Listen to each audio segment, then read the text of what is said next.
Are you sleeping in a recliner to avoid experiencing vertigo? This is a mistake many people make, and I'm going to tell you why. Welcome to the Vertigo Recovery Doctor. I'm Dr. Kevin Smith.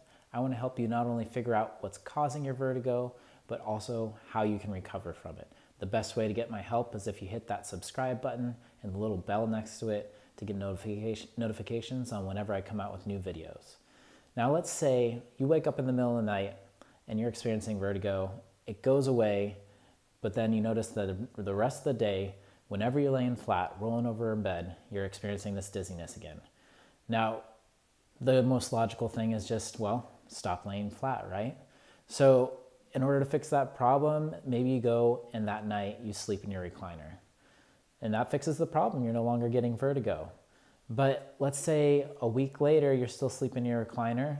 Now you're not getting vertigo, but now whenever you're turning your head or looking down, you're experiencing dizziness, and you've noticed that you started getting neck pain as well. And that is because sleeping in an upright position like that, it's going to put a lot of strain on your neck. So maybe a problem that you started with, you had BPPV, which is the most common reason for vertigo, and especially if you're laying flat, the most common reason for vertigo. But sleeping upright started not only a neck problem, but also started cervicogenic dizziness. So whenever you're turning your head, you're getting dizzy. Now this is a problem that many people, so many of my patients come to and tell me that this is kind of the story that they've had. And I just wish, oh man, if only I could have helped you right when your vertigo started.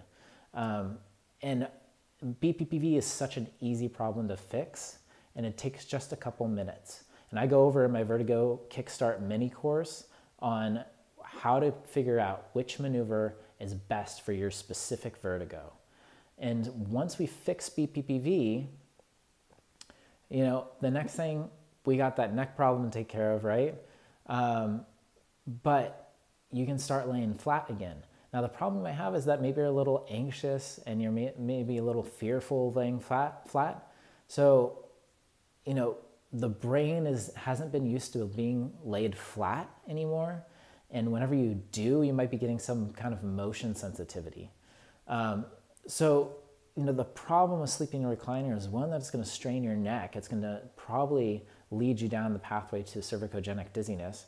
But two, it's going to also cause you to have what we call a motion sensitivity whenever you have to lay flat, because you're not used to doing it anymore, and your brain has associated that vertigo and dizziness with that movement of laying flat. Now the third thing that might have happened is that laying in that kind of inclined position, that puts a lot of strain on your low back as well. So not only can you develop neck pain, but you can also develop low back pain, and you're just going to be kind of fearful of laying down or rolling over in bed because you haven't been doing it, and what you've associated with it is dizziness. So we kind of have to break that cycle of that fear and anxiety. And these are the reasons why I don't want you sleeping at an incline, whether it's a bed that inclines up or whether it's sleeping in a recliner, because of these problems that can develop, and because BPPV is such an easy problem to fix. Now, if you want help with that, check out my Vertigo Kickstart mini course. If you're not sure if you have BPPV, you can check out my free ebook on the 5 most common causes of vertigo and how to recover from them. Just find the link in my About page, and you just sign up for my newsletter and get dropped right into your inbox. So I hope this was helpful for you. I don't want you sleeping in a recliner if you're getting vertigo, because most likely the problem you're experiencing is an easy fix. And if you're sleeping in a recliner, it's going to cause more chronic problems down the line. If this was helpful for you, please subscribe, and thank you for watching.